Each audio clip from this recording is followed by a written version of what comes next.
This is a demonstration of the Foliage brush pack I created for Procreate.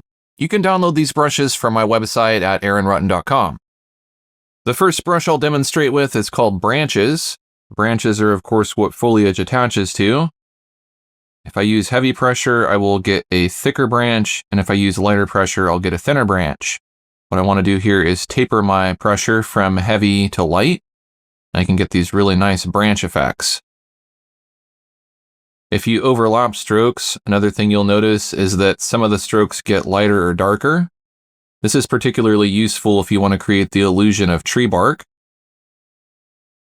The next brush we'll look at is called Bushy. I'll paint on a layer that's separate from this tree trunk, and I'll select a green color like this. If I paint with Bushy, you can see I get these really nice leafy patterns. I also get some color variability where it's darker, lighter, and the hue varies a bit. If I use lighter pressure, I'll get smaller features. If I use heavier pressure, I'll get bigger features. And I can, of course, combine the two where it's thicker on bottom, and I lighten my pressure as I go toward the top, and it looks more natural. Many of these brushes can also be used in the smudge and erase modes. So for example, if I tap and hold, I can make this a smudge brush, and I can blend the edges like so. If I go back to painting, I'll add a lighter green to this, and I'll blend it. If I want to erase from the bottom with that texture, I'll switch to the erase mode. I can shave off the bottom, or I can subtract from the edges by tapping to get that same leaf shape. I'll skip ahead a bit to Fan Evergreen. This brush and some of the other brushes will respond to the barrel rotation or tilt of your pen. For barrel rotation, you need the Apple Pencil Pro. With this brush, I can have the features upright, or I can flip them over and have them pointed down. What I want to do is start with a smaller stroke and have it get wider and wider near the bottom. I'm making it wider by using more pen pressure. I'm doing side-to-side zigzag strokes. I can, of course, go over it multiple times and build it up and add more character to it. I can slightly curve these branches by rotating my pen, and I can get a really nice organic-looking evergreen. Now, once you have the silhouette of your evergreen, you can lock the alpha of that layer, and here's where you can use Fan Evergreen Details.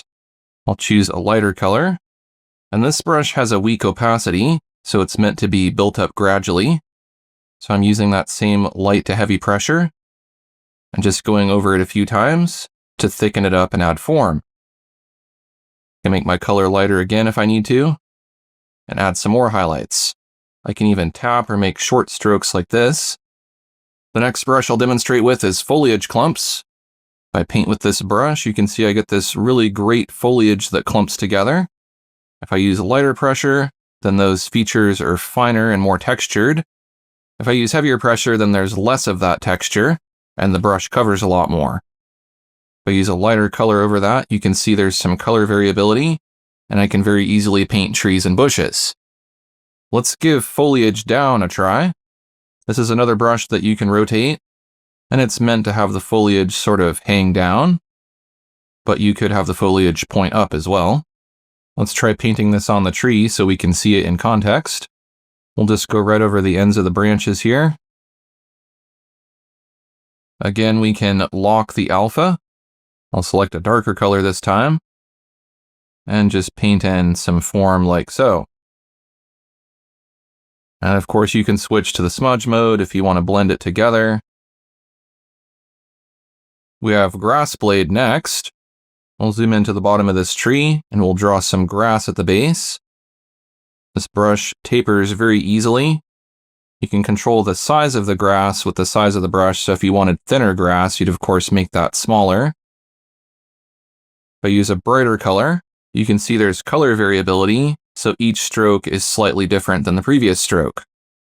This allows you to layer up the grass very easily. You can also have the grass bend, and you can do all sorts of funky grass shapes here. Let's see what leaf bunches can do. If I paint with this brush, you can see I get these pointy leaves that go in all sorts of different directions. I'll add a different green to that. Lighter pressure will give me smaller features. Heavier pressure will get me bigger features. Sharp leaves is up next. If I paint with this brush, you can see the leaves are very sharp and pointy with a lot of gaps in between them. Again, lighter pressure makes smaller features, heavier pressure makes larger features. And again, I can change my color and add some highlights. You'll of course want to take your time. I'm being kind of quick and sloppy for demonstration's sake here. Use the smudge mode to blend these together a bit. And I'll do one more pass over it with a bigger brush, just tapping to add a few little highlights here and there. Here's another grass brush called Short Grass. If I paint back and forth with this brush, you can see it creates lots of grass all at once. There's color variability, so that creates a lot of nice texture. This, of course, we want to be behind the tree trunk, so let's just move the layer down. And now if I use lighter pressure as I go into the background, that grass is going to get a bit thinner. It's also going to get a bit lighter, and that will create the illusion of distance. While we're doing the grass, let's just jump ahead a bit to tall grass. This gives you a similar effect, but the grass is much taller. And of course, you can add colors to layer it up as well. Smooth Leaf is an interesting brush. If I paint a stroke with this brush, you can see I get these really nice, smooth, tapered leaves. The cursor jumps around a bit, just kind of ignore that. You can overlap leaves, and since there's a bit of color variability, they'll overlap each other nicely. Might be able to see that better if we use a brighter green. Lighter pressure gives me thinner leaves. Heavier pressure gives me thicker leaves. There's a little bit of color variability within each of the strokes as well to create a little bit of a mottled pattern. Smooth Leaf Glow can also create leaves, but this is meant to be used on a darker background because the leaves are a little bit more glowing or shiny.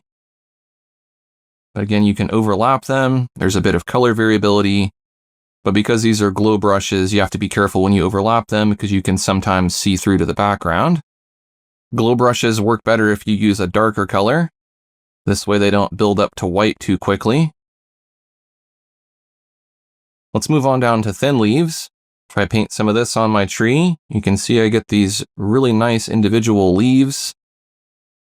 Since these are so sparse, they're probably better to put over some thicker leaves. So let's clear that out. Let's use a different brush like Foliage Clumps to put down the base first. And then on top of that, we'll use thin leaves with a lighter green. These are nice because they don't build up too thick. I can vary the color a bit, get some dead leaves here and there. And the last brush is Thick Leaves. As you may have guessed, these leaves are much thicker. These are good for broadleaf trees. If I want those leaves to be smaller, then I just set the brush size smaller. That's all for this demonstration. As you can see, with more time and effort, you can get some really nice results with these brushes. If you're interested, you can download these brushes from my website at aaronrutten.com.